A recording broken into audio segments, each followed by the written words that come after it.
अंत तक देखना मत भूलिएगा, क्योंकि इस वीडियो को अंत तक देखने के बाद आप नेटवर्क मार्केटिंग से और अधिक मोहब्बत करने लगेंगे।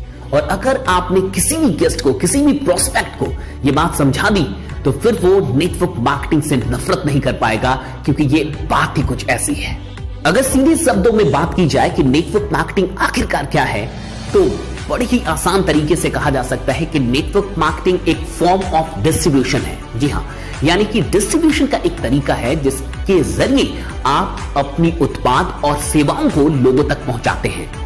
जैसा कि आप जानते हैं कि नेटवर्क मार्केटिंग में आप अपनी उत्पाद और सेवाओं को डायरेक्ट कस्टमर्स तक पहुंचाते हैं, डायरेक्ट लोगों तक पहुंचाते हैं, और बीच में कोई बिचौलिया नहीं होता, कोई एडवर्टीजमेंट नहीं होता, कोई और भी इंसान नहीं होता। आप सीधे कस्टमर से जुड़ते हैं, आप सीधे लोगों से जुड़ते हैं। ट्रेडिशनल मार्केटिंग में सेल्स रिप्रेजेंटेटिव को सिर्फ उतना ही पैसा मिलता है जितना वो सेल कर पाए। वो जितने भी सेल्स खुद से कर पाता है, उन सेल्स पे उसे मुनाफा मिलता है, उसे फायदा मिलता है। लेकिन नेटवर्क मार्केटिंग में सेल्स के साथ साथ और भी लोगों को सेल्स करने के लिए इनवाइट करने का और रिक्रूट करने का भी पैसा मिलता है। 1945 में कैलिफोर्निया विटामिन्स ने न्यूट्रलाइट विटामिन्स को डायरेक्ट सेल्स के द्वारा बेचने की शुरुआत की थी। जी हां, सबसे पहले 1945 में कैलिफोर्निया विटामिन्स ने न्यूट्रलाइट विटामिन्स को डायरेक्ट सेल्स के द्वारा बेचने की शुरुआत की थी, और तब कुछ वो हुआ था जो इतिहास में उससे पहले कभी नहीं हुआ था। सेल्स रिप्रेजेंटेटिव्स को यह अधिकार मिला कि आप भी और सेल्स रिप्रेजेंटेटिव्स को रिक्रूट कर सकते हैं, और उनके द्वारा जितने भी सेल्स किए जाएंगे उन सब पे मुनाफा उठा सकते हैं, उन सब पे आपको भी फायदा हो सकता है।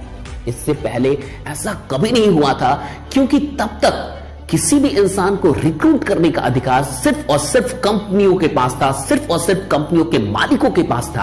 पहली बार कंपनी से यह अधिकार निकाल के आम लोगों में बांट दिया गया, यानी कि बाकी के सेल्स रिप्रेजेंटेटिव्स को यह अधिकार दे दिया गया कि आप भी लोगों को रिक्रूट कर सकते हैं, और उनके द्वारा जितना भी काम होता है, जितने भी सेल्स होते हैं, उन पे आप भी मुनाफा उठा सकते हैं।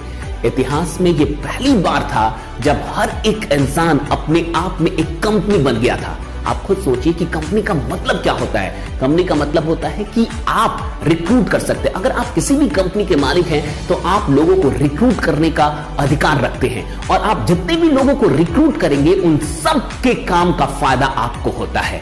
आखिरकार नेटवर्क मार्केटिंग ने क्या किया? नेटवर्क मार्केटिंग ने एक आम इंसान को भी अधिकार दे दिया कि आप भी लोगों को रिक्रूट कर सकते हैं, और उनके द्वारा जितने भी सेल्स होंगे उन सब पे आपको फायदा मिल सकता है। कुल मिलाकर नेटवर्क मार्केटिंग ने हर एक इंसान को कंपनी बना दिया, और हर एक इंसान चलता फिरता कंपनी हो गया, क्योंकि उसके पास अब ये अधिकार था कि वो अपने लिए और भी लोगों को रिक्रूट कर सकता है, और उनके द्वारा जितने और भी लोग रिक्रूट होंगे उन सब के काम का अनलिमिटेड डेप्थ तक उसको फायदा मिलता रहेगा। आप खुद सोचिए कि इससे सुंदर बात और क्या हो सकती है। नेटवर्क मार्केटिंग ने वाकई 20वीं सदी में एक तहलका मचा दिया, और 20वीं सदी का सबसे बड़ा आर्थिक आविष्कार मैं नेटवर्क मार्केटिंग को ही कहता हूं। इससे बड़ा कोई फाइनेंशियल, इससे बड़ा कोई इकोनॉमिक इन्वेंशन हुआ ही नहीं 20वीं सदी में। यह सबसे बड़ा इकोनॉमिक इन्वेंशन था जिसने वाकई आर्थिक दुनिया में एक बहुत बड़ी क्रांति लाई।